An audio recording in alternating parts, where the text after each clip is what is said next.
I heard your husband's on the chopper. My daughter, too. Oh. Ma'am, I gotta ask you, Miss Clark. Any reason to think your husband may have diverted the Huey? You mean hijacked? No. My daughter was with him. He'd do anything to get her here safe. I had to ask. Why? Because I was up all night. My son and my goddaughter are on that chopper.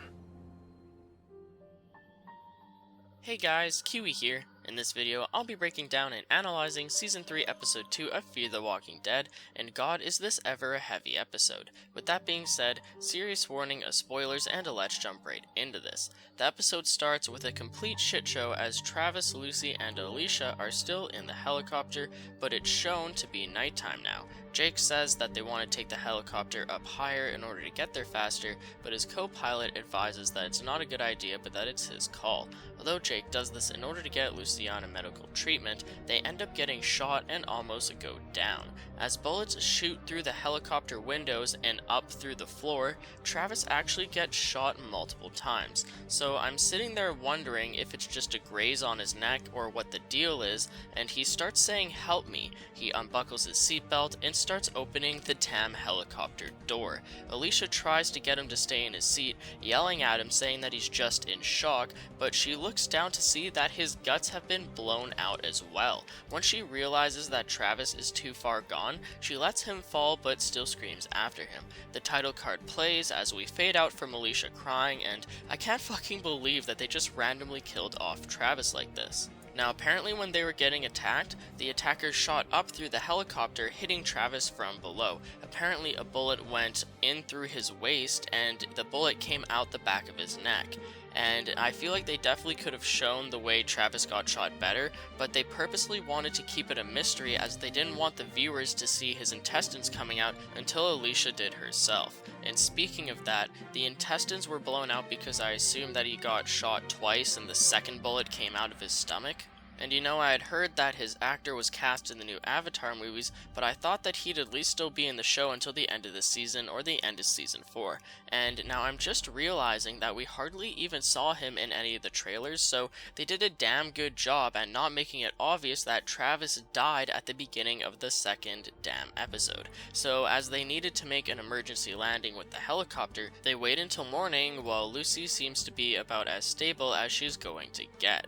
Alicia just stands there and wonders who could have possibly shot at them and why, but Jake just insists that he knows the mountains and that he can get them to safety. As Madison's group arrives at Brokejaw Ranch, they leave Madison and Nick at the gate. As Madison gets Nick to hug her to avoid suspicion, he feels a gun holstered on the back of her belt as she explains that she found it in the glove box of one of the trucks during a pit stop last night. And as Nick worries about the possibility of the rest of their family not arriving, Madison tells him to remain calm as overreacting could get them killed. Nick asks her what they should do if their family doesn't arrive, and Madison tells him that they'll rally themselves together, take what they need, and leave. As Madison views the area, Nick says that he doesn't want to stay any longer than they have to. He agrees that they'll stay long enough for them to treat Luciana, but that's it. Jeremiah walks up to the gate and offers Madison coffee, and although the conversation initially begins positive, he starts asking her if Travis would have maybe tried to hijack the helicopter. Madison gets really offended by this, but kind of understands as the pilot and co-pilot are his family as well. Jeremiah agrees to open the gate for them and welcomes them to Brokejaw Ranch, and as Jeremiah tours Madison and Nick around the ranch, he explains how their group originally prepared for the end of the world before it happened, although zombies caught them by surprise. Now, we constantly hear about how his community is filled with preppers, and yeah, they prepared for the end of the world. Their community is self-sustaining as they have farms and livestock and just everything you would need to pretty much live on your own for the rest of your life. Jeremiah explains that most people would be grateful for being at the ranch and that he'll work out what happened at the border once Jake gets back.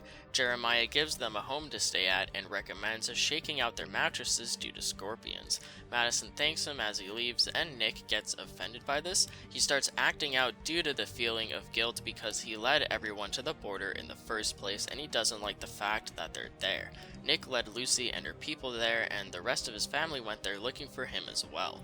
Although he feels this way, Madison urges him to not start a war against them unless he wants to see real murder. After another entire night of traveling, Alicia's group camps out around a fire while Jake explains more of his family's history. Just as things are starting to brighten up, they hear the warning whistle from Jake's girlfriend. He gives Alicia a gun and goes to find out what the threat is. He gets jumped by a few walkers and Alicia ends up coming to save the day. It's implied that Jake's girlfriend was the thing being eaten by the zombies, and that's sadly revealed to be true. So with all that being said, we jump back to the hotel group along with Strand and that other woman as they try to fend off against an angry group of people at the gates who want shelter. Strand ends up talking down the situation as he convinces the woman to give these people her empty rooms at the hotel. Strand gets put in quite the predicament when a family forces him to help a random woman give birth. After he successfully delivers the baby, thankfully, Hector and his mother still come to him and tell him that since they lied about him being a doctor in the first place, he needs to leave before he is discovered. I think that this is all complete bullshit. I've always disliked the hotel group along with both of those characters, and it's so stupid of them to put Strand in trouble like this. On top of that, Hector still makes Strand go talk to that crazy woman who stabbed him back in season 2, and he tries talking to her about her depression and tries to convince her to cheer up and have hope as she just won't eat any food.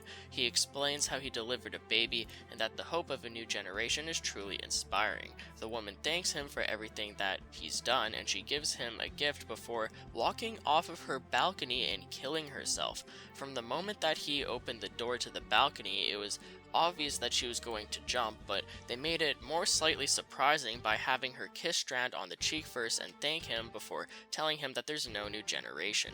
It turns out that Strand's gift is a brand new car, so at least one of our characters end up happy by the end of the episode as he drives out there with one big bag of supplies. I'm glad to see that we got to see more Strand this episode finally, as we didn't see any of him in the first episode, and I'm also glad that he decided to leave the hotel group even though he kinda got kicked out because I really wasn't a fan of the hotel in general and I kinda thought it was a waste of time. I mean, it's just a hotel. How many hotels are in every city? Like, it's really nothing special. So anyways, jumping back to Brokejaw Ranch, as Alicia and Jake get back to the ranch with Lucy, the doctors tell Nick that Lucy probably won't make it and that it's too dangerous to bring her in because she might turn and cause an outbreak.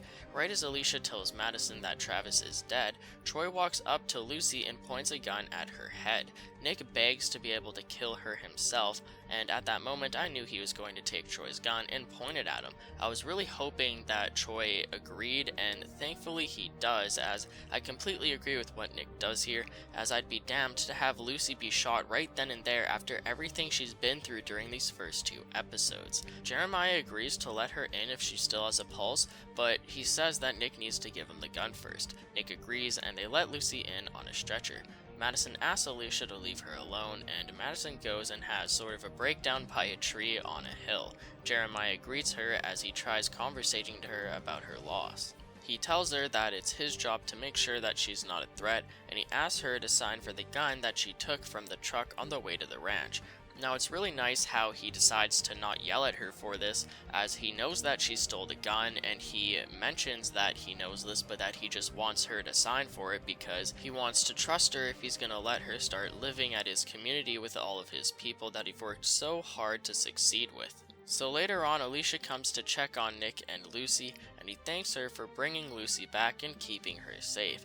Nick then asks her if she's okay, and she obviously shakes her head as she just watched Travis die at the beginning of the episode. He holds her while she cries, and then they both go and talk to Madison at their new home on the ranch. Madison explains that she wants to make Brokejaw Ranch their new home, even if they have to take it over. Now this is very reminiscent of when Rick Grimes first got to Alexandria and he told his people that they'll just take this place if they have to, but Madison's reasons are a bit different. They suffered to get there, Travis died getting there, and she's convinced that it's their fate to live at this place. Alicia calls it insane, and I don't blame her for thinking that, but Madison is not taking any shit after the death of Travis. She wants Travis's death to mean something, and she's decided that living here is what she's going to devote her time to. But that's pretty much it for the episode, guys. What did you think about it all? What do you think about Brokejaw Ranch? What do you think about Madison and and the Clark family in general living there? Do you trust the Otto family? Do you like them at all? Do you like Jake? Do you think that he balances out Troy? And you know what? Screw all of that. Most importantly, what do you think about Travis dying? What do you think about their decision to kill him here? Obviously, they wanted it to just be random, and they wanted to catch us off guard. I guess they kind of want to show that anyone can die, even though they are a core family, and as the show creator said, he is the moral compass of the entire family and the show itself. So when he dies, all their morals will kind of die as well. So we will get to see how dark the Clark family will really become, and hopefully they won't get too bad by the end of season 3, but who knows, we may start to see the creation of a group of villains. But with that all being said, I'd appreciate a like on the video if you've enjoyed anything I've said today, or even subscribe for more Fear the Walking Dead content in the near future. I thank you all so much for watching, and until next time, I'll talk to you guys later. Peace out. We're going to stay here. What? We're going to make it our home, even if we have to take it over. That's insane. No, it's our fate. We suffered to get here. Travis died getting here. We have to accept it. We have to be stronger. Tell me how it happened.